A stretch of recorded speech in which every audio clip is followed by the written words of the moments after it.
নোয়াখালী হাতিয়ায় যৌথ বাহিনীর অভিযানে নারীসহ আটক ৪, আগ্নেয়াস্ত্রসহ স্বর্ণ উদ্ধার।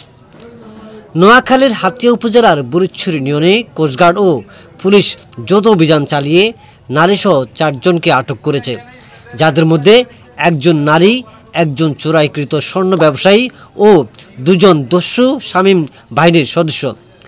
এ সময় তাদের কাছ থেকে ৫টি আগ্নেয়াস্ত্র, অস্ত্র তৈরির সরঞ্জাম, ডাকাতির কাজে ব্যবহৃত সরঞ্জাম, ২ বোতল চেতনানাশক ওষুধ, ২২ ভরি ১২ আনা ৪ রত্তি স্বর্ণের অলঙ্কার, ১০ ভরি ১৩ আনা রূপার অলঙ্কার জব্দ করা হয়। মঙ্গলবার দুপুর ১২টায় হাতিয়া কোস্টগার্ড কার্যালয়ে এক সংবাদ সম্মেলনে এই তথ্যগুলো নিশ্চিত করেন কোস্টগার্ডের মিডিয়া কর্মকর্তা লেফটেন্যান্ট কমান্ডার হারুনুর রশিদ।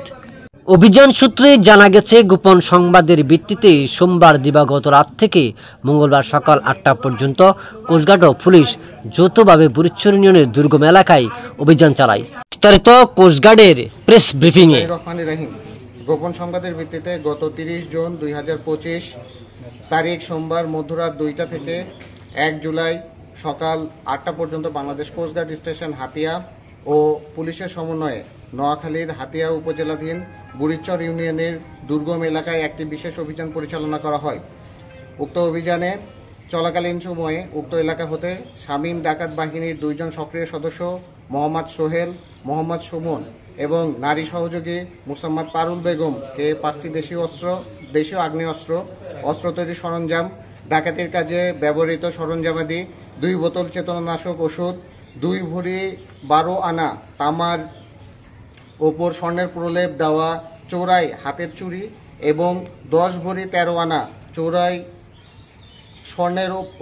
চোরাই রূপার অলঙ্কার সহ আটক করা হয়। পরবর্তীতে ডাকাতদের দেওয়া তথ্য অনুযায়ী বিভিন্ন সময়ে ডাকাতি করা ২০ ভরি ৪ রতি ৮ পয়েন্ট স্বর্ণ অলঙ্কার সোনাদিয়া ইউনিয়নের মাইজদি বাজার এর প্রিয়া জুয়েলার্স হতে উদ্ধার করা হয়। এই সময় চোরাকৃত স্বর্ণ ব্যবসা ও মজুদের সাথে সংশ্লিষ্টতা থাকায় প্রিয়া স্বর্ণ জুয়েলার্সের মালিক উজ্জ্বল বণিককে আটক করা হয়। আটককৃত ডাকাত ও নারী সহযোগী নোয়াখালীর হাতিয়া উপজেলাধীন বুড়িচ্ছর এলাকা এবং চোরাইকৃত স্বর্ণ ব্যবসায়ী একই উপজেলাধীন ওসখালীর লক্ষ্মীদিয়া এলাকার বাসিন্দা।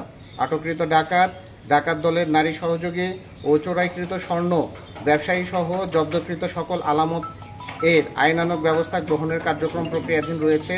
দেশের আইন শৃঙ্খলা পরিস্থিতি স্থিতিশীল রাখতে বাংলাদেশ কোস্টগার্ড ২৪ ঘন্টা টহল জারি রেখেছে, যার মাধ্যমে কোস্টগার্ডের আওতাধীন উপকূলীয় ও নদী তীরবর্তী এলাকায় আইন শৃঙ্খলা পরিস্থিতি অনেকাংশে উন্নত হয়েছে।